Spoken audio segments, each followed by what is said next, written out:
आप सभी का फिर से स्वागत है हिंदी की कक्षा में। देखिए, हमने पिछले हमारा जो चैप्टर था उसमें भाषा और व्याकरण के बारे में बात की थी कि भाषा जो है किसी भी जब हमारे मन में कोई भी विचार आता है, कोई भी बात आती है तो दूसरों को बताना और दूसरे के बातों को सुनकर ग्रहण करना, यही क्या है, भाषा है। ये हम पिछली कक्षा में पढ़ चुके हैं। उसके बाद हमने देखा था कि भाषा जो है वो किस तरीके से भाषा का विकास हुआ। सबसे पहले संकेतों के माध्यम से लोग बात करते थे, उसके बाद फिर धीरे धीरे जो है उन्होंने मुंह से कुछ ध्वनियां निकालनी शुरू की, ठीक है, और उसके बाद फिर वर्ण और वर्णों से फिर लिखित रूप जो है वो आया। इस तरीके से अब जो वर्ड हमने देखिए लिया, पहला वर्ड है हमारा ध्वनि। ध्वनि के बारे में ही बात कर लेते हैं। तो मुख से निकलने वाली जो भी आवाज होती है वो क्या कहलाती है, ध्वनि कहलाती है। मतलब मुख से निकलने वाली आवाज, देखिए मुख से निकलने वाली आवाज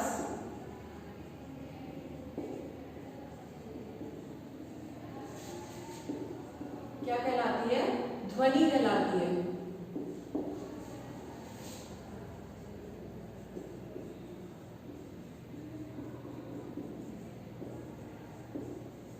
अर्थात जो भी बात हम बोलते हैं, जो भी आवाज हमारे मुख से निकलती है वही क्या कहलाती है, ध्वनि कहलाती है।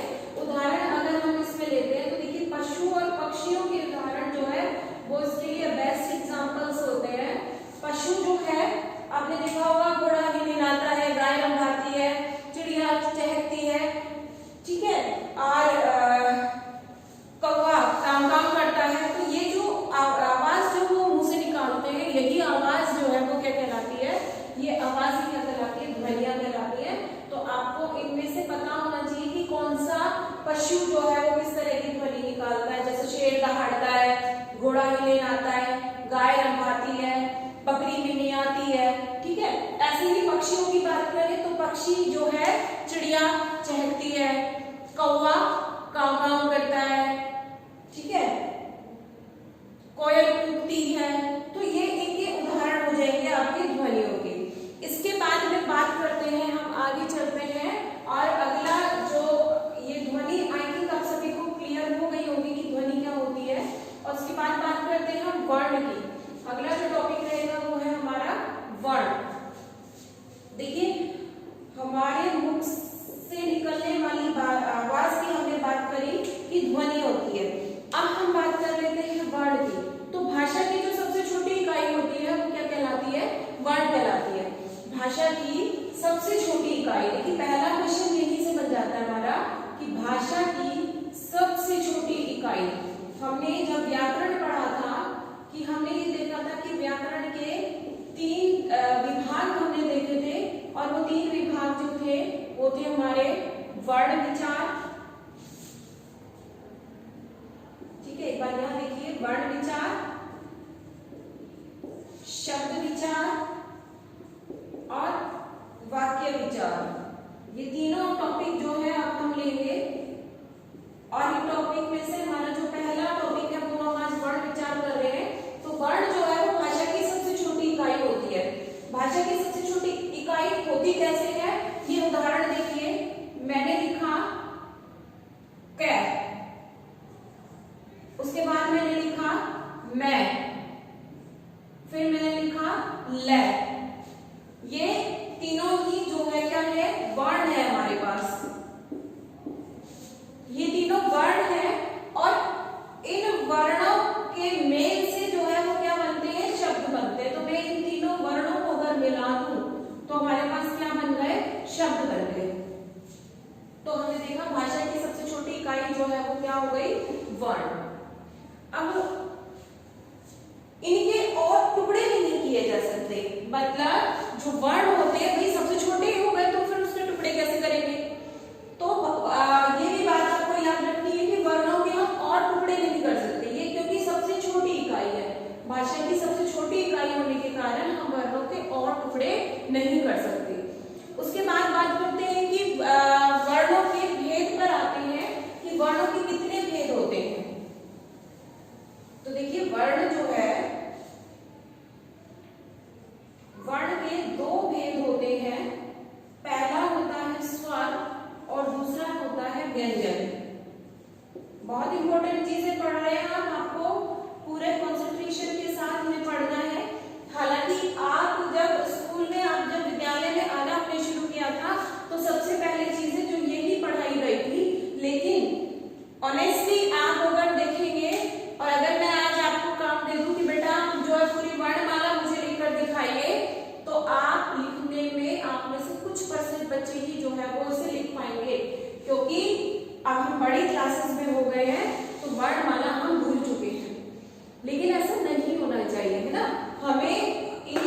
होनी चाहिए।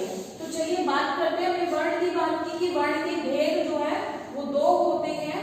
पहला हमने बात की स्वर और दूसरा है व्यंजन। अब पहले बात कर लेते हैं कि वर्ण होते कितने हैं। तो 52 होते हैं वर्ण, 52। और ये जो 52 वर्ण होते हैं, इन 52 वर्णों को जब व्यवस्थित रूप से एक क्रमबद्ध रूप से लिखा जाता है। अब आप सोचेंगे ये व्यवस्थित रूप का मतलब क्या होता है। मतलब ए के बाद आ आएगा, आ के बाद ई आएगा, फिर बड़ी ई, फिर छोटा ऊ, फिर बड़ा ऊ। अगर ये इसी क्रम में सही तरीके से एक के बाद एक आ रहे हैं तो ये जो 52 वर्ण जब आप पूरे लिख देंगे, यही 52 वर्ण हमारे क्या कहलाते हैं, वर्णमाला कहलाते हैं। ठीक है, अब हम बात कर रहे हैं कि ये जो 52 वर्ण होते हैं तो फिर इनमें से स्वर कितने होते हैं और व्यंजन कितने होते हैं। तो देखिए बच्चों, स्वरों की संख्या जो होती है वो होती है 11 और व्यंजन जो है, व्यंजनों की संख्या होती है 33 यानी 33। हिंदी में भी लिख रही हूं ताकि आप जो है को पता रहे कि 33 को 33 कहते हैं और 11 को हम हिंदी में 11 कहते हैं। ठीक है, तो ये हो गए इनका वर्गीकरण कि जो वर्ण होते हैं, वर्ण 52 होते हैं। वर्णों के व्यवस्थित रूप को ही हम क्या कहते हैं, वर्णमाला कहते हैं। उसके बाद हमने देखा कि वर्ण के दो भेद कौन कौन से होते हैं। तो वर्ण के दो भेद हो गए, स्वर और व्यंजन। उसके बाद हमने देखा स्वर जो होते हैं वो कितने होते हैं, 11 होते हैं, और व्यंजन जो होते हैं वो कितने होते हैं, 33 होते हैं। ठीक है, अब आगे बात कर लेते हैं कि अगर स्वर 11 होते हैं तो फिर वो स्वर होते कौन कौन से हैं। चलिए सबसे पहले यही देख लेते हैं कि 11 स्वर हमारे कौन कौन से हैं। तो 11 स्वर में पहला जो स्वर है वो होता है ए, आ, छोटी ई, बड़ी ई, छोटा ऊ, बड़ा ऊ, इसके बाद ऋषि, ए, आई, ओ, औ। आपने ये सारे पढ़े होंगे। ठीक है, जब आपको सबसे पहले स्कूल गए थे तो हमने यही चीजें सिखाई थी। ए अनार, आ आम, ई इमली, ई ईख, उ उल्लू, उ ऊन, री ऋषि, ए एड़ी, आई ऐना, औ औखली और औ औरत। कितने हो गए? हो गए 11। ठीक है, तो ये जो 11 होते हैं ये हमारे क्या है, स्वर होते हैं। 11 स्वर हमने देखे, तो फिर व्यंजन 33 कौन से होते हैं। व्यंजनों की भी बात हम करेंगे, लेकिन पहले हम स्वर के बारे में पूरी बात कर लेते हैं। अब इन स्वरों में बच्चों देखो, स्वर जो है, स्वर के भी भेद होते हैं। स्वर के भेद कौन कौन से होते हैं, तो पहले क्यों ना हम स्वरों के भेद की बात कर ले।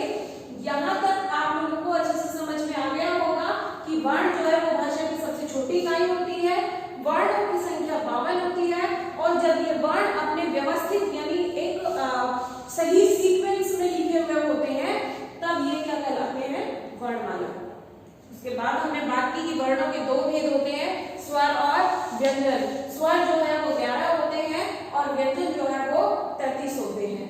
ठीक है, अब ये 11 स्वर हमने देखे कौन कौन से होते हैं। तो ए, आ, ई, उ री, ए, आई, ओ औ, ये हमारे 11 स्वर हो गए।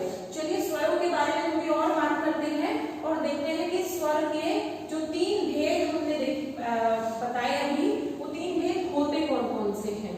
चलिए, तो स्वर के जो 3 भेद होते हैं वो होते हैं, ये हो गया हमारा स्वर, स्वरों की संख्या 11। अब स्वरों के भेद की बात करते हैं, तो स्वर के 3 भेद हो गए। पहला है ह्रस्व स्वर, दूसरा है दीर्घ स्वर, और तीसरा जो होता है वो होता है प्लुत। ठीक है, अब ये ह्रस्व, दीर्घ और प्लुत जो है ये कैसे जो है इनके नाम रखे गए। स्वर तो हमारे पास 11 ही है, और इन 11 स्वरों में से अगर हम बात करें, जो ए, छोटी ई, ए,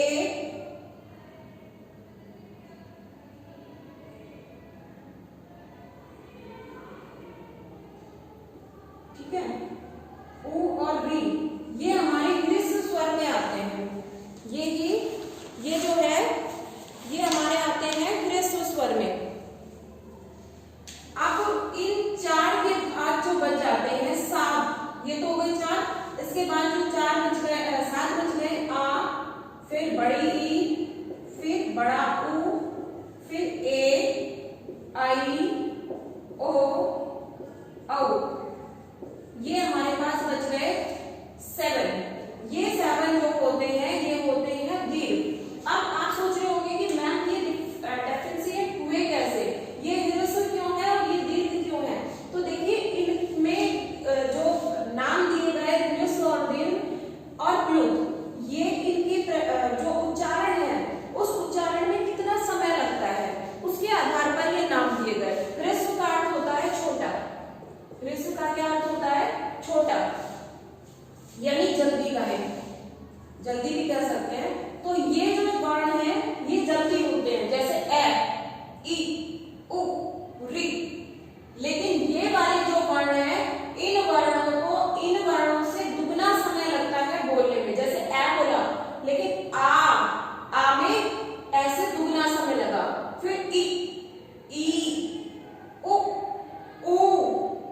री, फिर ए, आई, ओ, औ। देखिए इनमें इन वर्णों से डबल टाइम हमारे पास लगा, तो ये जो वर्ण है ये हो गए हमारे दीर्घ। दीर्घ का मतलब होता है बड़ा, अर्थात इनमें समय ज्यादा लगा, इनकी बजाय इनमें समय कम लगा तो ये ह्रस्व, इनमें समय ज्यादा लगा तो ये हो गया दीर्घ।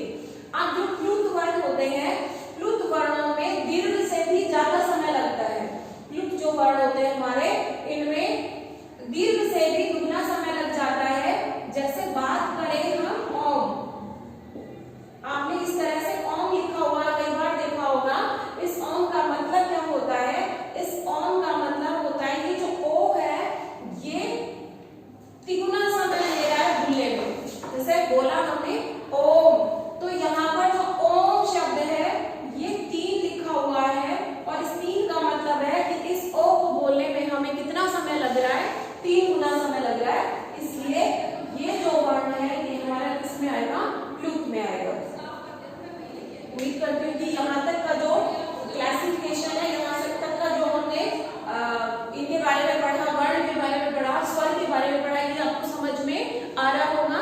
अब बात कर लेते हैं हम व्यंजन की। व्यंजन जो है हमने देखा कि स्वर के 3 भेद होते हैं, तो फिर व्यंजन के भी कितने भेद होते हैं? 3 ही भेद होते हैं। सबसे पहले बात की थी हमने कि व्यंजन जो है वो व्यंजन कुल कितने होते हैं?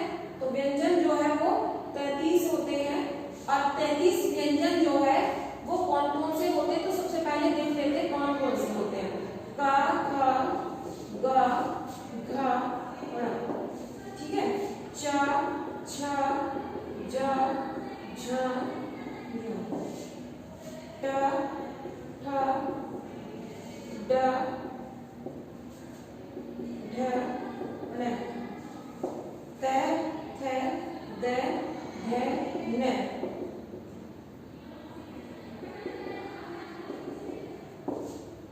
य, र, ल, व।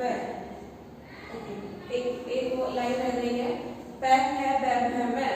प, फ, ब, भ, म। य, र, ल, व। और श, स, है। ये जो है ये होते हैं हमारे ये श पहले आता है, श सटकोण पहले आता है, और स सपेरा जो है वो बाद में आता है, क्योंकि जब ये व्यवस्थित रूप में होंगे तभी ये क्या कहलाएगी? हमारी वर्णमाला कहलाएगी। अब देखिए हमने पहले तो पढ़े ये 5, ये होते हैं हमारे स्पर्श व्यंजन, इनको हम कहते हैं स्पर्श व्यंजन। और उसके बाद हमने पढ़ा य, र, ल, व, ये होते हैं हमारे अंतस्थ। और फिर आती है बारी किसकी? ऊष्म व्यंजनों की। ठीक है, तो इस तरीके से हमने देखा कि व्यंजन जो है वो 33 होते हैं। 33 व्यंजन कौन कौन से होते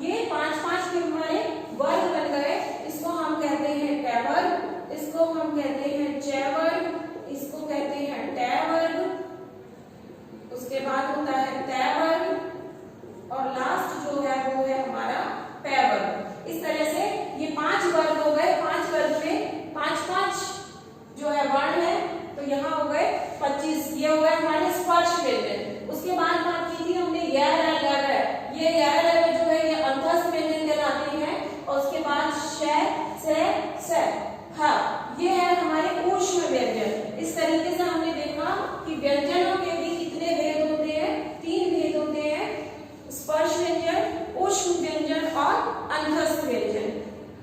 होप करते कि यहाँ तक आप सभी को जो है समझ में आ गया होगा। अभी स्वरों के बारे में देखिए कुछ चीज रह गई थी।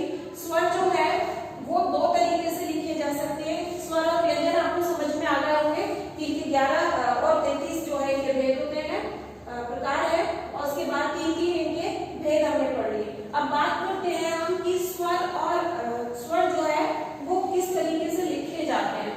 तो एक तो हमने देखे थे कि स्वर जब मैंने आपको लिखकर दिखाए थे ए, आ, ई, ठीक है, ये तो होता है स्वरों का मूल रूप, अर्थात स्वर अपने मूल रूप में भी लिखे जाते हैं। मूल रूप में स्वर कब लिखे जाते हैं, जब हम किसी वर्ण को शुरू करते हैं। जैसे मैंने लिखा आकाश, ठीक है, अब आकाश शब्द को के शुरू में आ गया, आ जो है वो क्या है अपने मूल रूप में आया। लेकिन ये मूल रूप में बहुत कम आते हैं। ज्यादातर जब स्वर जो है उनका प्रयोग हम करते हैं मात्रा रूप में, अर्थात स्वर जो है वो व्यंजनों के साथ जो है मात्रा लगकर लिखे जाते हैं। जैसे मैंने कै व्यंजन लिखा और मुझे शब्द लिखना है काला, तो मुझे काला शब्द लिखने के लिए स्वर तो व्यंजन तो मेरे पास 2 ही है, कै और ले। अब इसे मैं आ कैसे बनाऊं, तो हमने यहाँ पर स्वर लिया कौन सा, आ, और इस तरीके से इसको हमने इन व्यंजनों के साथ मिक्स करके अगर हमने लिखा तो ये मात्रा लग जाती है और शब्द बन जाता है। ये कै इस आ से मिला तो बन गया का, और ये लै जो है ये इस आ से मिला तो बन गया ला, और ये हो गया हमारा ला, काला। इस तरीके से जो स्वर होते हैं वो मोस्टली शब्दों में मात्राओं के रूप में प्रयोग किए जाते हैं। कभी भी आपने किसी शब्द में बीच में मूल स्वर नहीं देखा होगा। जैसे अगर मैं कहूं कि कमरा, तो आपने कभी कमरा ऐसे लिखा हुआ देखा है क्या? नहीं देखा, ये गलत तरीका है। यहाँ पर आ तो आ है, लेकिन आ इस तरीके से ना लिखकर हम कैसे लिखेंगे, स्वर के रूप में लिखेंगे, ठीक है। उसके बाद अगर हम बात करें तो हमारे कुछ और जो है व्यंजन बच जाते हैं, संयुक्त व्यंजन, ठीक है। 3 हमने पढ़ लिए, हमने पढ़ा अंतस्थ व्यंजन, स्पर्श व्यंजन और ऊष्म व्यंजन। स्पर्श व्यंजन हमने पढ़े थे, कितने थे, 25। उसके बाद हमने पढ़ा अंतस्थ, ये होते हैं 4। उसके बाद हमने पढ़ा कि जो ऊष्म व्यंजन है वो भी कितने थे हमारे, 4। अब इन व्यंजनों के बारे में बात कर लेते हैं जो है हमारे संयुक्त व्यंजन। और ये संयुक्त व्यंजन कौन कौन से हैं, तो ये संयुक्त व्यंजन भी देखिए 4 होते हैं, और ये होते हैं श, त्र, ज्ञ और स्र। ये 4 जो है ये हमारे संयुक्त व्यंजन कहलाते हैं। अब ये संयुक्त व्यंजन क्यों कहलाते हैं, तो देखिए जो व्यंजन होते हैं इन व्यंजनों में स्वर मिले हुए होते हैं। जैसे क, अब इस कै के अंदर क्या मिला हुआ है, ए मिला हुआ है, तभी तो ये कै पूरा है, अदरवाइज कै ऐसे लिखा जाएगा। आपने इसमें से ए निकाल दिया तो ये अर्ध हो जाता है। तो हर जो व्यंजन है उस व्यंजन में स्वर मिक्स होता है ए। अब अगर ये वाले व्यंजनों की बात करते हैं हम संयुक्त व्यंजनों की, तो जैसे छ है, इस छ में 2 व्यंजन मिलेंगे, कै और श, ये 2 व्यंजन है, और साथ ही एक हो गया स्वर। जबकि यहाँ पर क्या था, एक व्यंजन था, एक स्वर था, तो ये तो थे व्यंजन, लेकिन यहाँ पर 2 व्यंजन है प्लस एक ए है, तो ये हो गए संयुक्त व्यंजन। तो हमने देखा कि ये 4 होते हैं, 6 हो गया, त्रै में जो है तै और रै मिला हुआ होता है, ऐसे ही ज्ञ में जय और यह मिला होता है, ठीक है। और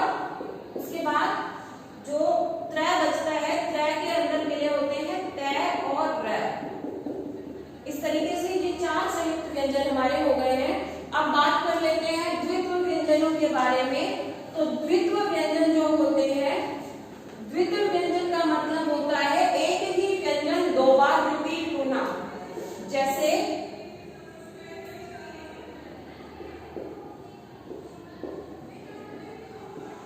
द्वित्व व्यंजन, एक ही व्यंजन को जब हम दो बार लिख देते हैं, जैसे पत्ता, तो पत्ता में आधा तय और पूरा तय, ठीक है। ऐसे ही कुत्ता, बिल्ली, बिल्ली, ये जब जैसे ल वर्ण एक बार आधा आ रहा है एक बार पूरा आ रहा है बिल्ली में, ऐसे ही बिल्ली में भी एक बार आधा आ रहा है और एक बार पूरा आ रहा है। कुत्ता में हमने देखा तय आधा और एक तय पूरा, तो ये हमारे कहलाते हैं द्वित्व व्यंजन। उसके बाद बात करते हैं अनुस्वार। जब हम किसी जैसे ये व्यंजन ही देखिए, यहाँ पर हमने बिंदी लगाई है, इस तरीके से जो ये बिंदी ऊपर हम लगाते हैं ये कहलाती है अनुस्वार। और अनुस्वार जो है वो उसका जो प्रोनाउंसिएशन होता है वो होता है हमारे मुख से।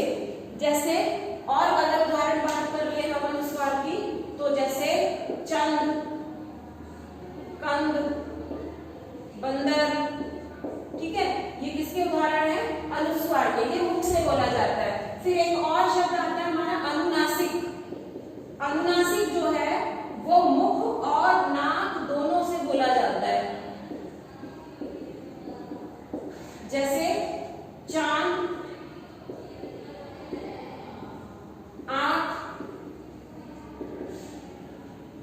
गांव, ये ऐसे हैं जहां पर आधा चंद्र बनाकर उसके ऊपर हम बिंदु लगा देते हैं और ये कहलाते हैं हमारे अनुनासिक। तो ये अनुनासिक जो है ये मुख और नाक दोनों से बोले जाते हैं, ठीक है। उसके बाद दो और व्यंजन बच जाते हैं हमें हमारे पास। एक तो होता है ड, जिसके नीचे बिंदी होती है, और एक होता है ढ, इसके नीचे बिंदी होती है। जबकि यही दो वर्ण हमारी वर्णमाला में भी आए थे, लेकिन वहां पर बिंदी नहीं थी, ठीक है। तो ये दोनों में क्या डिफरेंस होता है? तो ये स्वतंत्र ध्वनियां है, अर्थात ये कभी भी बीच में नहीं आएंगी, ये हमेशा लास्ट में आएगी। जैसे घोड़ा, तो घोड़ा के बीच आपने यहाँ लिखा घोड़ा, ठीक है। ऐसे ही दौड़ा, तो दौड़ा में भी यहाँ पे बिंदी आ जाएगी। इस तरीके से ये जो है ये स्वतंत्र जो होते हैं वर्ण होते हैं। तो ये था हमारा चैप्टर वर्ण से रिलेटेड। हमने इससे देखा, सबसे पहले हमने बात की थी ध्वनियों की, कि जो मुख से निकलने वाली आवाज होती है हमारी वो क्या कहलाती है? ध्वनि कहलाती है। उसके बाद हमने बात की थी कि जो वर्ण है भाषा की सबसे छोटी इकाई होती है और उसके और टुकड़े नहीं किए जा सकते। फिर हमने पढ़ा कि वर्णों के दो भेद होते हैं, स्वर और व्यंजन। देखा हमने किस तरह से स्वर जो है वो 11 होते हैं और व्यंजन जो है उनकी संख्या 33 होती है। उसके बाद हमने उनके भेदों के बारे में बात की। तो स्वर के 3 भेद हमने पढ़े थे, ह्रस्व स्वर, दीर्घ स्वर और द्रुत स्वर। उसके बाद हमने व्यंजनों की बात की, तो व्यंजनों के भी हमने भेद पढ़े। हमने पढ़ा स्पर्श व्यंजन 25 होते हैं। उसके बाद हमने अंतस 4 व्यंजन देखे और उसके बाद हमने ऊष्म जो है 4 व्यंजन देखे। ऊष्म का मतलब होता है गर्म। जब हम इन वर्णों को बोलते हैं जैसे स, श, ह, तो जो वर्ण होते हैं इनको बोलते समय ध्वनि हमारे मुंह से जो है रगड़ कर बाहर आती है, तो वो गर्म होकर बाहर निकलती है, इसलिए इनको हम ऊष्म व्यंजन कहते हैं। उसके बाद हमने बात की संयुक्त व्यंजनों की। तो संयुक्त व्यंजन भी हमने देखे 4 होते हैं, छ, त्र, ज्ञ और श। उसके बाद हमने बात की द्वित्व व्यंजनों की। जब एक ही व्यंजन 2 बार रिपीट हो रहा है किसी वर्ण में, शब्द में, तो वो हमारा कहलाएगा द्वित्व व्यंजन। द्वित्व व्यंजनों के बाद में हमने अनुस्वार की बात की।